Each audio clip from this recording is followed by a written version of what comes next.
Tá sé bh gá amach ón scoil seo mar Derry Gaelscoil na Derry agus bé daoine sa scoil na eile ag feicinn teirse mar de hampla na cineál scolarí atá aganine. Agus tá sé haon an-bhróda láistimh. An príomhaide óisín Macó ag gcíar ratha ar na chéad bháistí le Gaelaigeas bunscoile óhainte má an Gaelscoil na Derry. Scóil a dáas is líon scóil bhfuilísa a buniú a gabíle sa trí. Thachraigh muid Gaelscoil a bhunaí. Bhí mé héana ag obair ag an am in san níoscoil. Agus an rud a tharla na thug Tomás O'Donnell isteach Sean Wahan Sealadach agus chuir síos ar an CV agus mí manfór geabhíle sa cuaig lean céad géad den na teile méid trasna ó níoscoil bhuilísa a raigotí rang a hain. Mu ag brath ar deachal agus ar bheisneach na deismóthirí. Runní lán tógáil áige agus rudaí ar na muntrí beidir rudaí dhéanú nach mé orthaí dhéanú a scoil na heile. Mar hampla bhí mé héin fiú má teamaí bus ar feadh tamil ag teamaid sa bus scola. Bhíorne síban na taxi a thuirt na páistí ar maidin. Bhí orainn cocaracht a dhéanú an seo ar an scoil ag amlón. Bhí sin dul go leir ach mar dúirt mé bhí daoine sásta an takeíocht domlan a thuirt. A mí na saona gabíle san lí, dírí leis an scóil míú a amsú ón rinne de heis.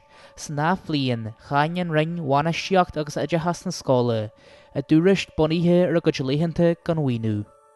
Waithmuid nach rú cartham na féine a tuairstún ag an am céine ar an tíbhéilide, ghlaicmid leis mar cineál plán forbathe, agus tháinig muid amach as an próiseas formalta ar a ggóla, tíbhistí de ré cegarach amhain, agus rud as an nú ní hálann sin go minic. Am deam bhróda lei sin, agus ag an am céine níl héantas or mar tá fear an anhain seo céthir rá. Cúis bróda tú a bheith chat ag jeú ceanneal chuid taras sa scoil seo, agus tá sé brona fásta mar chormán aithne ar ga ceann na páistí. 2, 3, 4. Is mai lámhaigh feicinn fa ceirdeach ná agus go háirithe ar an aine deanna muid álainn.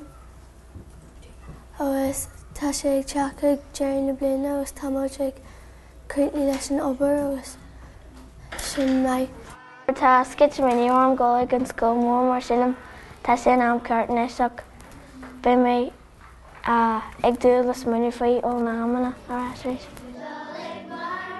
Táid ag súil le manscoil a thosaigh roimh bhád fásta. Ceantar atá faoi bhuiháinteiste an seo ceantar beá bocht. Táid ag tuairt sáráidetheis a réústa na páistí ach ní amhain sin ach go bhfuil rud ag an breise a fáilgeú as cumaid, go bhfuil siad ag teacht amach dá hangach, rud ag an nach bhfuil ag páistí eile an sa ceantar seo.